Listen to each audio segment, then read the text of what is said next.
మంది సహకరిస్తున్నారు. రిటైర్మెంట్ అయిన వాళ్ళు సహకరిస్తున్నారు, వర్క్లో ఉన్న వాళ్ళు సహకరిస్తున్నారు, ఉద్యోగాల్లో ఉన్న వాళ్ళు సహకరిస్తున్నారు, తర్వాత వృత్తుల్లో ఉన్న వాళ్ళు సహకరిస్తున్నారు. ఆఖరికి మేడంలు కూడా అమ్మవార్ల రూపంలో వచ్చి ఈనాడు ఇంత పెద్దగా సహకరించారు. మరి మన దానిలో ఉన్నటువంటి ఒక పెద్ద ఆఫీసర్ ఇంతకుముందు అతను ఎలక్ట్రిసిటీలో పనిచేశాడు. ఆ పెద్ద ఆఫీసర్ మొన్ననే మన 31 ఆగస్టు నాడు రిటైర్మెంట్ అయింది. కాబట్టి అమ్మవారి సన్నిధిలో మనం అతన్ని అభినందించుకుంటూ తృణమో ప్రణమో మరి ఏమనుకోకుండా ఇక్కడ స్టేజ్ మీదకి రావాలని వారితో కోరుకుంటున్నాను. వారెవరో వారికే తెలుసు, తప్పకుండా రావాలి. నేను వారి ముఖం నేను చూస్తలేను, రావాలి, దయచేసి రావాలి. అమ్మ ఒకసారి చప్పట్లు ఘనంగా, చప్పట్లే దుప్పట్లు కావద్దు.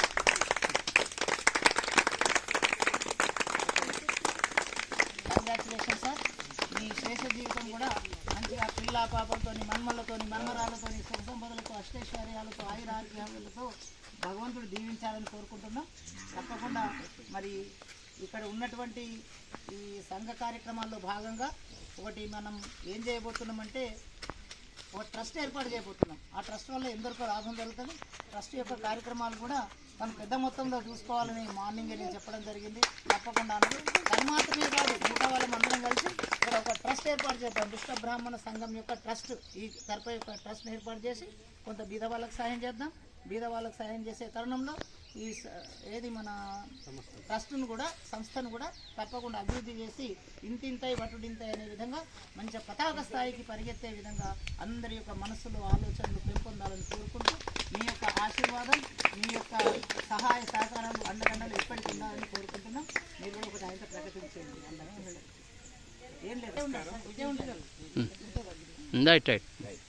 ఎలక్షన్ డిపార్ట్మెంట్లో ఏడీగా రిటైర్ అయింది సార్. ఓకే, 36 సంవత్సరాలు సర్వీస్ చేసిన సర్వీస్లో వెరీ గుడ్. 36 సంఘంకు అన్ని విధాలుగా తోడు ఉంటాయని ఈ సభాముఖంగా చెప్తున్నారు.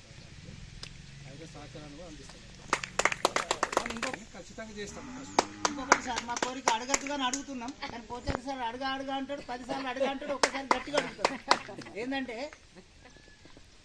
ఇప్పుడు సుధాకర్ తెచ్చినటువంటి టేప్ రికార్డు అంటారు, దాన్ని ఏమంటారు, అదే మేము ప్రభాకర్ సార్ వాయిస్ లాగా మేము గుర్తిస్తూ ఉంటాం. కాబట్టి అది ఎట్లనన్నా కానీ మనం ఎట్లాగో కార్తీక మాసంలో వీరబ్రహ్మేంద్ర స్వామి కళ్యాణం జరుపుకుంటున్నాం. కాబట్టి అప్పటి వరకు దయచేసి, ఇక నేను ఎవరిని డైరెక్ట్ అడగలేదు, ఇంట్లోనే అడుగుతున్నా.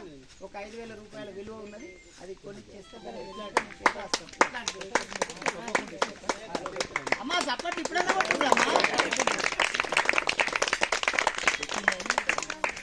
అయ్యా ఇట్లా సుధాకరించారు, మంచిగా చెప్పిస్తారు. ఎందుకంటే సుధాకర్ రాజుబాబు ఇద్దరు కలిసి మాట్లాడుకున్నారు. ఎందుకంటే వాళ్ళ అనుభవం ఉంది.